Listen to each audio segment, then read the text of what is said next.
Bonjour à tous, nous poursuivons aujourd'hui avec la 5e Mishnah du 4e Perek de Masechet Shkalim. Motar Aktoret, la Mishnah va nous expliquer maintenant qu'est-ce que l'on faisait avec le reste de l'Aktoret. Le reste de l'Aktoret, de quoi il s'agit. Le Barthénora nous explique, étant donné que lorsqu'on préparait l'Aktoret, les encens, comme nous le savons, au Beth Amikdash, on brûlait les encens sur le Misbéach, à l'intérieur du Ohel Moed, le Misbéach HaZahav, l'autel en or, 2 fois par jour, le matin et l'après-midi. Et le Kohen Gadol, le jour de Yom HaKippourim, rajoutait une 3e Ktoret qui était brûlée dans le Kodesh HaKodashim. Il restait chaque année de la Ktoret. Pourquoi restait-il de la Ktoret? C'est que dans la préparation de la Ktoret, on préparait 368 manim. Manim, c'est des mesures de l'époque, de Ktoret, avec les 11 sortes de plantes qui étaient mélangées, comme nous le mentionnons dans la Tfila, le fameux Tanu Rabbanan, Pitum Maketoret Ketzad. Donc on dit Shlosh Meot Vishimushmona Manim Ayuba, il y avait 368 manim de Ktoret. Et ces 368 manées servaient en vérité 365 Shlosh Meot Shimachamisha Keminyan Nimot Achama, comme les jours de l'année solaire. Et donc il y avait un mané par jour, la moitié le matin, la moitié l'après-midi. Et il restait 3 manées, ou shlosha manim eterim, chez même Machnis Kohen Gadol, Biom HaKippurim, que le Kohen Gadol devait donc prendre de ces 3 manées, Melochofnav, une pleine poignée, donc de ses 2 mains, pour brûler dans le Kodesh HaKodashim. Obligatoirement, il restait à la fin de l'année, d'abord, puisqu'il y a un décalage entre l'année solaire et l'année lunaire, 365 pour l'année solaire et 354 pour l'année lunaire, et que le calendrier hébraïque est en fonction de l'année lunaire. Donc il restait 11 manim par an, plus une partie des 3 manées, puisque le Kohen Gadol n'utilisait pas 3 manées. 3 manées ne rentraient pas dans ses 2 mains. Donc il restait obligatoirement de la Ktoret à la fin de l'année. Et on ne pouvait pas au premier Nissan apporter et continuer et terminer la Ktoret. On aurait pu terminer encore 12 jours et ensuite refabriquer la Ktoret. On ne pouvait pas puisqu'il fallait apporter la Ktoret de la Trouma Chadasha, c'est-à-dire des Shkalim de cette nouvelle année à partir du premier Nissan, comme nous l'avons vu. Donc qu'est-ce que l'on faisait du reste de cette Ktoret? Motar Ktoret, Mayo Simba, qu'est-ce qu'on en faisait? Alors, la Mishnah va nous expliquer. Tout d'abord, on pourrait simplement dire, eh bien, ils vont vendre la Ktoret. En vendant la Ktoret, on va transférer la sainteté de la Ktoret sur l'argent, et l'argent va servir au Beth Amikdash. Ça, c'est une possibilité qui n'est pas possible, qui est impossible. Pourquoi? Parce que c'est, comme c'est rapporté dans le Mefarshim, c'est un zilzul au Hekdesh, c'est négliger le Hekdesh, de vendre le Hekdesh. Nous allons voir qu'on procédait ici à tout un transfert sur le salaire des ouvriers qui, eux, s'occupaient de préparer la Ktoret.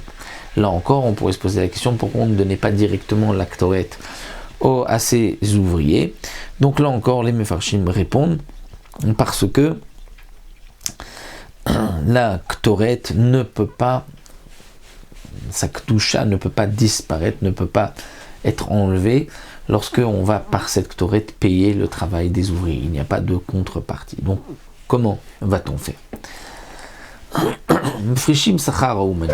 On va prendre de l'argent de la Lishka, c'est-à-dire de cet endroit où se trouvaient tous les machatit à shekel que les Bnei Israël avaient apportés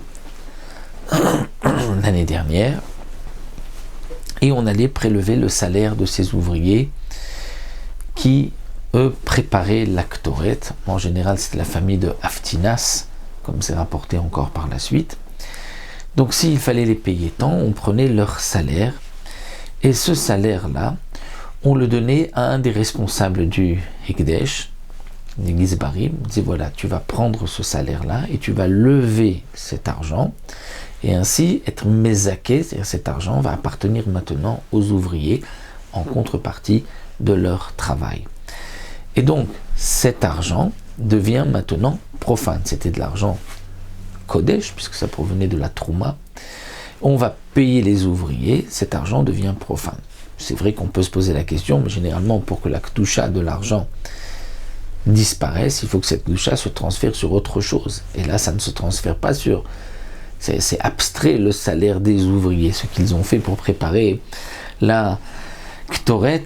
Il n'y a pas donc de contrepartie là où va se poser la kedusha. Le Barthénois répond à cette question. C'est un tnaï bedin, une condition du bedin, que sur cet argent-là, une fois qu'on allait donner cet argent aux ouvriers, eh bien la kedusha disparaît. Le bedin avait cette possibilité, le tribunal, de décider donc de l'argent du Ekdesh, un tnaï bedin. Donc une fois que on va décider, on va prendre cet argent, sera romanim des ouvriers, et que on va ensuite donc donner cet argent, donc non pas donner aux ouvriers, mais donner à un des gizbarim, et dire voilà, tu vas lever maintenant pour les ouvriers. Une fois que cet argent qui est dans la main du gizbar appartient maintenant aux ouvriers, alors Mechalelim otal sachara umanim, on va transférer la kedusha de la Ktoret sur cet argent. Puisque la Ktoret est kadosh, cet argent maintenant est profane, on va transférer la kedusha de la Ktoret sur cet argent. Cet argent devient maintenant kadosh de la Trouma Ishana, donc du vieux prélèvement, puisque il prend la place de la Ktoret, et la Ktoret est maintenant profane. Puisque la Ktoret, l'encens est profane, notnim otal umanim bisraram. On va maintenant donner cette Ktoret aux ouvriers comme salaire. On va leur dire, voici maintenant votre salaire. Et ensuite, chosrim velokrim otam mitruma chadasha. On va racheter aux ouvriers, à ceux qui ont préparé la Ktoret, on va leur racheter cette Ktoret de Trouma Chadasha, de l'argent que les Bnei Israël ont apporté cette année. Et donc de cette manière,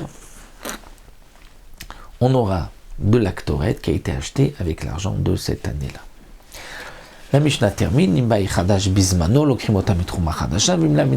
si on a eu le temps d'apporter la Trouma Chadasha cette année, donc on achètera de la Trouma Chadasha du nouveau prélèvement. Si on n'a pas encore pu apporter, il y a eu du retard, alors on apprendra de celle de l'année dernière. Étant donné que la halakha est la suivante, c'est que si on n'a pas encore apporté les nouveaux shkalim à Rosh Chodesh Nissan, on prendra la Ktoret de la Trouma Yeshana, donc de l'année dernière. Le Barthénois précise, si on avait déjà transféré la Kedusha, donc on la rachètera encore une fois, mais cette fois-ci de la Trouma de l'année dernière. Et si on n'avait pas encore fait ce transfert de Kedusha, alors directement on l'apportera, on brûlera cette Ktoret, bien qu'elle vient de l'année dernière, de la Trouma de l'année dernière, étant donné qu'on n'a pas encore pu apporter la Trouma Chadasha. Donc voici comment on procédait pour la Ktoret. Et donc, comme Mfarshim m'explique, c'était la meilleure manière pour respecter la Kedusha, le kavod du Ekdesh, ne pas la vendre, ne pas juste transférer sa Kedusha, donc de faire ce transfert d'argent de Kedusha de la Ktoret pour ensuite la racheter de la nouvelle, de la Trouma Chadasha, pour pouvoir ensuite la brûler sur le Mispéa. Donc voici pour cette 5e Mishnah. On se retrouvera Bezrat Hashem pour une prochaine Mishnah.